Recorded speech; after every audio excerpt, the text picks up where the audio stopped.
Hey buddies, welcome to AmassGames. My name is Simon. Today we're doing a setup, play and review Goblins Inc. or Goblins Incorporated by CGE, who's also made the game Adrenaline. So that's CGE, and it's by CGE Games, who has a lot of fun and incredible components. Bit of a spoiler alert there.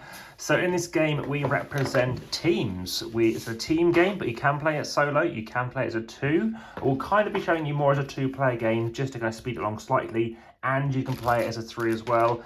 And there's like a full version mode as well, involving 3 rounds. So someone is going to take one of these controllers, you're going to take one as well. This is a 4K video. If you're watching as a short, make sure you head through to the full video. Also check out the link, the description and everything else. Via that you can head through to support the channel via Patreon. There's also Linktree, occasionally competitions, they are time sensitive, so keep checking back. Also head through to Instagram, over 2,900 posts presently and over 2,500 followers. Also head through to Facebook to join the discussion there. Any questions, please let me know in YouTube is best so everyone else can view it, as this will be shared and posted elsewhere. Whilst I'm still setting this up, please make sure you also hit the subscribe button and the notification bell. And of course, like I said about sharing and subscribing and obviously liking. So, numerous lovely tiles. This is probably made in the Czech Republic. And I can double check that, but I do know that the quality of the components is delicious. Just listen to the sound. They just sound great. So I can confirm, yeah, made in Czech Republic, as I thought might be. So over here, we have a scoreboard. Over here, it's scoring again, basically, but don't worry about that. That can kind of go out of shot, to be honest.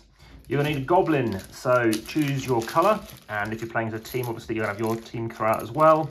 You're gonna place 1 on the scoring track. So if you're playing as a 2, put remaining 2 colors away. So you're gonna have a color, your opponent's gonna have a color too. Place it on the 0 spot. Everything else can go away. I think that looks slightly nice. We're actually going to have the box in shot for the time being, just whilst I keep on setting this up. Okay, so everything else is going to go away. Apart from that, you're going to have some other goblins left over. Let's talk about how that works. So there's another bag. This bag is going to have various components, various cards. If you reach 150, they're going to come out. You're going to have various blueprint cards. We'll talk about those in a second. And various cards as well to do with the objectives. For now, I'm just going to show you if one person's got their objective cards. So I'm playing blue like I played in the last game, chucking everything else away. Everything goes back in the box. Got various of these tiles. Take out both of those. You're going to have one. Your opponent's going to have one too. Your opponent's also going to take the respective deck. Again, playing this as a team, as a 4, you're going to have a deck. Your teammate of a different color is going to have a deck, etc. I'll show you how that works in a second. So each round, this is a round game, normally play over 2 rounds, but you can, I think, in my view, play as a 4. I played Ghosttron last time. How that's going to work is looking at its orientation. You're going to build a mechanical robot. This mechanical robot is going to be fighting, and you're trying to destroy your opponent's robot. Then you're going to look into scoring and see how that works. I'll talk to you about that in a second. So you're going to place out your goblins on this space. Now, your teammate, they're going to have their goblins placed on this respective spaces too. You can never build on these spaces, as you'll see in a second. I do recommend watching this video twice, just to kind of get a good overview, and then go into detail. This video will be getting a playlist called How to Set Up, Play and Review. Okay, so if you're playing as a 2, that's what you're going to do. Playing it as a 4 or a 3, it's the same scenario. You're basically blocking off spaces, and like I said, your opponent is also going to be placing out their stuff. But again, if they're playing as a 2, you're going to have to use somebody else's colour, so just chuck those out as well. Okay, everything else goes back in the baggie. So that's how that's going to work. In this instance, I'm going to just get rid of this as well, because I don't think we need to have too much detail. I'll leave this visible. But like I said, I've played with this one. Each round or whatever, you could change it. That's the plan of the game. Like I said, I personally like it as a 1-round game. Okay, let's talk about the rest of the stuff. You have dice. There'll be a dice distancing video. If you want to see how far our dice roll, please make sure you head back and check out that video to see whether or not you did a dice tray. Let's talk about some terminologies. So these cards, these are called hidden agenda cards. These are called pilot controllers. So that's the controller board and the controller bits as well. Over here, you're also going to have some pieces. These are called tactical controllers, tactician controllers. Now, when you make this, there are construction rules as well. I didn't have to make it, it's already made. So what you're going to do, well, you're either going to be a planner or you're going to be a builder. So you're playing as a 2, a 3 or a 4, makes no difference. You're going to be assigned to be firstly a planner. So one of you, if playing as a team, blue, I'll represent blue, I'll be playing as a planner. Playing as a red, then they'll be doing it as well. You'll be drawing 5 tiles. This is the overview, and I'll come back to what I mean in a second, how you do it. You're drawing 5 tiles. You're then going to pass on 2 tiles. What do you want to pass on? Let me just show you an example. I want to grab 3, pass on 2. then they're going to give me 2 tiles. So just say they didn't want those tiles to give me 2 tiles. Then it's the building phase. You're building a robot. To build a robot, you want to always make sure it comes back to your ship. So your ship starts in the center, that's your cockpit. This is not touching your ship because this is metal, that brown area. This is this rusted brown area as well. So that would fall off when we look at whether it's constructed correctly or not. So that's going to be constructed. Then this constructs as well. That could go here. That can go here. That's a weapon. We'll talk about how that works later. And that can work as well. The downside with doing this in that first round is that everything's going to fall off. So this is going to happen until you've completely got enough tiles to fill this out. So a total of 20 tiles. So 4 turns of actually getting 5 tiles. So you want to maybe put stuff to the edge, hoping to reach and connect things up correctly. As you can see, that wasn't necessarily a good or a bad hand. I could have done something like this, and I could have done this. I could have maybe gone out this way. Let's say I could do it like that. And then actually this can be fine. Why? Because there's always something that connects it all up. Okay, if I happen to flip that around, that wouldn't work. So now you're taking out another 5. Let's just say I've got 5 here. So now I have this. So I look through what I've got. So again, you'd have drafted these tiles. This is a special tile. This is great because it's all metal. That's also all metal as well. It's got a decoration tile. I've got a double weapon here, so that can go on there. That's still connected up. That's fine. I don't have to worry about that anymore. I've got a more decoration tile, which is actually very helpful. And lastly, for this particular turn, I've got one more corner kind of weapon piece. So in this case, I'll stick it in the corner. Okay, so that is how my machine is now looking. My big robot to attack stuff. So my opponent is doing the same. Now, let's talk about these hidden agenda cards. You're going to shuffle and draw 7. 1, 2, 3, 4, 5, 6, 7. You're going to look through these cards. Now, if it's a blue kind of card, it's a defense card. If it happens to be a brown card, it's an attack card. Now, you're going to look through these 7 cards and you're going to decide at the end of the game which 4 you're going to use as your agenda.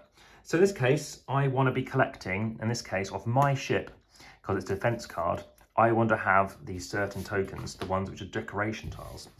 Artist, very handily on the back here, defense and destructive. Artist, 2 points every decoration tile on your robot. So once we fought each other, once there's been combat, which has happened once at the end of the game, if this is still on my ship, I'll have 2 points. This one, for every 2 tiles that I've still got left, obviously that's not a tile, I get 1 point left on my ship. 3 for every non-premium tile. Premium tiles just happen to be a bit more advanced. As you can see, it's got like a double fighty effect. So that is a premium tile with a kind of a green A. If there's no green bits present, so currently this is worth 1, 2, 3, 4, 5, 6, 7, 8. 8 divided by 2, so 8 divided by 3, so I'm going to get 2 points for that one. That's 3 points for any tile I knock off. So 1 point for every 3 tile I knock off my opponent's ship. That's 2 points for every decoration tile I knock off. 2 points for every 3 weapon tiles. 3 points for every 2 defense tiles off my opponent's ship. And again, 4 points for every decoration tile. So I need to think about those cards when I get onto which cards I want to try and score.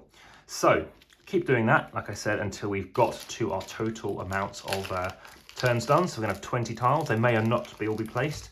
But let's just say I've managed to have 1, 2, 3, 4, 5. And I've now got these ones out, so I can have a quick look at them and see how they're placing out. It makes sense if that kind of still fits there.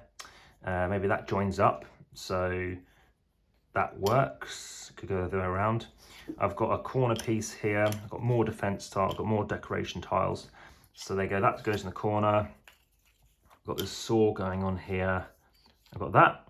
So I've got 5 more final things to, again, pick 3, pass 2, and then again, I'll be placing stuff out. So here's my final 5 tiles. What will I be doing with these? Okay, so that can go there. So basically you want to be attacking every direction, but that doesn't work. That doesn't work. Ooh, this is interesting. So that does work. And then I want to stick something on the end. So that works too. And then can these corner ones work? That does work. Okay, luckily that works. Can you see it all comes back to the side? So I've now done that. Actually, I've still got some more bits left over. I forgot that one would have been here. So that is fine. Great. So now my robot ship is constructed. My robot's ready to fight. Let's talk about how that's going to work. So if we were playing as teams, we need to decide who we're playing with. So this is where you are going to have some sort of team cards, and it basically tells you who is going to be with whom. But in this instance, so there's going to be 3 of those, and you're saying something like, Okay, so we have the following. So green and red are going to play together. That's how that's going to work. You might be something different. So it could be something different. So anything could be present. So just be aware of whichever combination comes together. So it could be red and green fighting together. It could be red and yellow fighting together. It could be red and yellow fighting together. So red and green, yellow and green, red and yellow, against obviously the opponents. So those are the 3 cards. Then let's talk about fighting. So each round of fighting is going to have the following. 3 cards get revealed. So these are basically things that we can do to mitigate when we fight.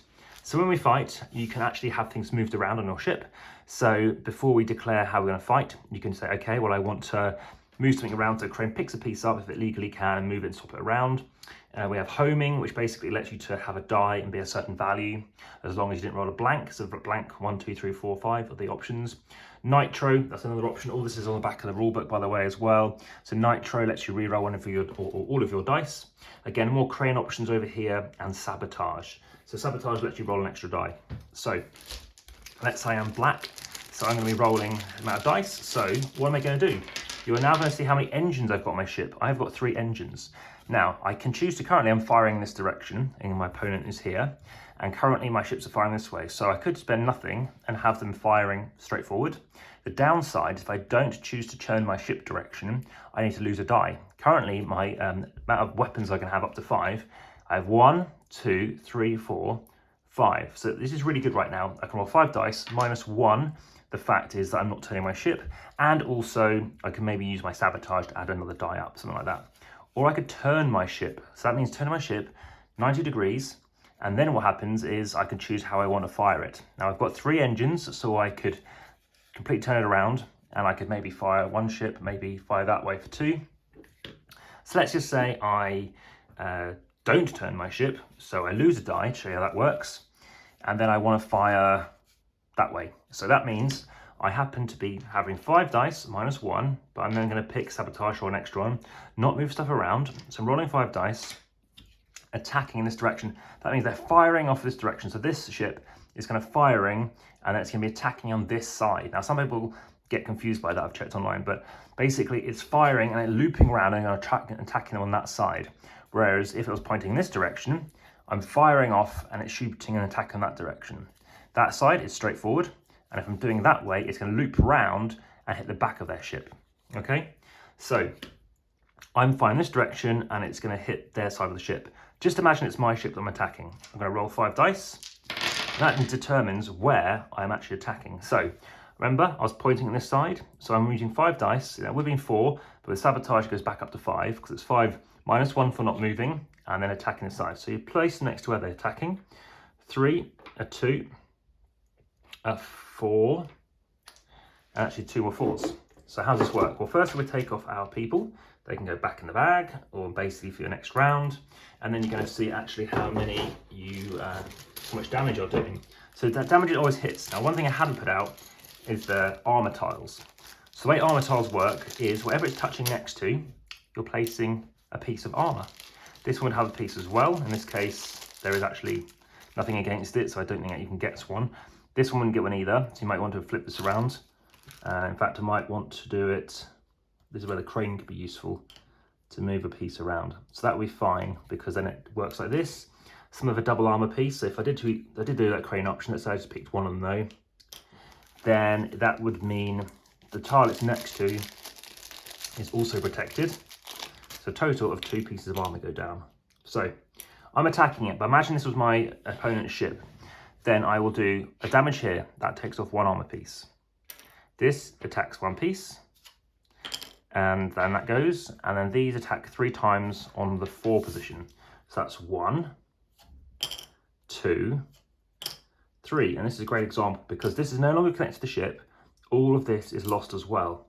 Now keep an eye on the pile that you have, because before combat, you need to have picked from those 7 agenda cards which one you wanted to keep.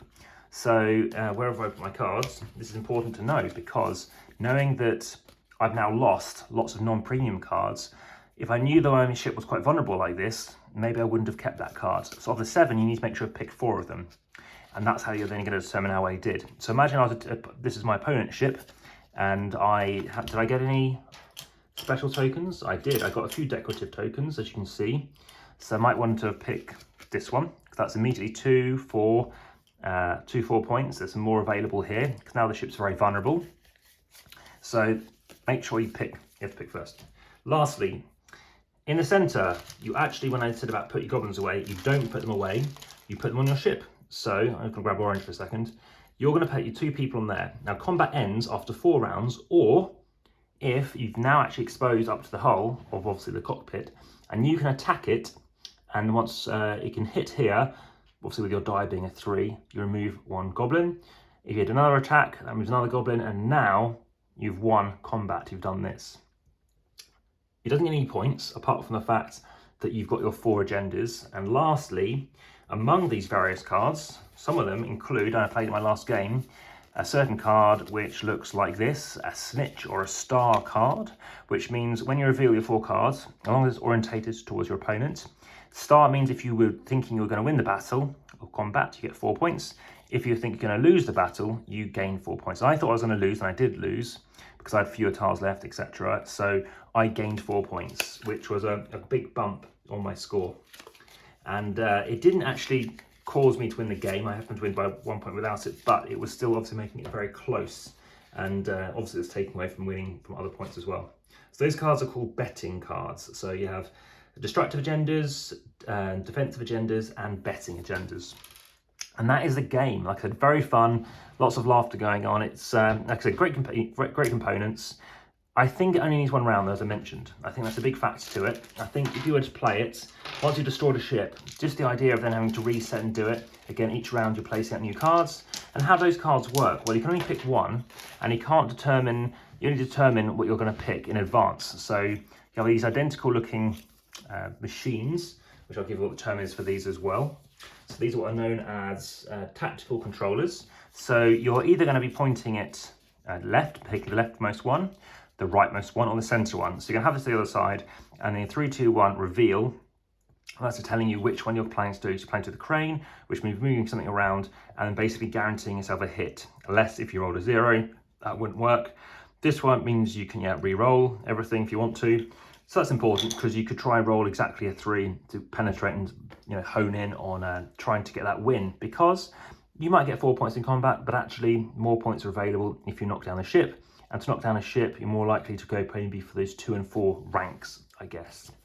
Very much enjoy the game. I think it's great fun. However, like I said, it's 1 round seems to be enough. I give this game, a 5 or a 6. It's fun, it's enjoyable, it's good, but like I said, it just feels slightly too long for what it is, for all those great components and setups. I don't think it's necessary, but the great artwork. I like the idea. Eat my steampunk, very that kind of classic CGE feel. And for those who like Galaxy Trucker, which I know lots of people will be comparing this to, I definitely want to check it out. Like I said, it's a team game. If you're into your party spirit, this is something to play, which just has a bit more flavour and fun and tactics than your standard, kind of party game that might be coming across. Just bearing in mind that obviously there's a little bit of setup to be aware of. It's not a complicated game, but there's a fair amount of rules you need to obviously go through. The rulebook's fine, but you just need to persevere and go with it. But it's a fun rulebook to read, and it kind of excites you wanting to play it. It's just the combat stuff I think can definitely throw people, but actually that's the best part, and I recommend checking it out. So that has been Goblins Inc. Thanks for watching. For now, back to the table.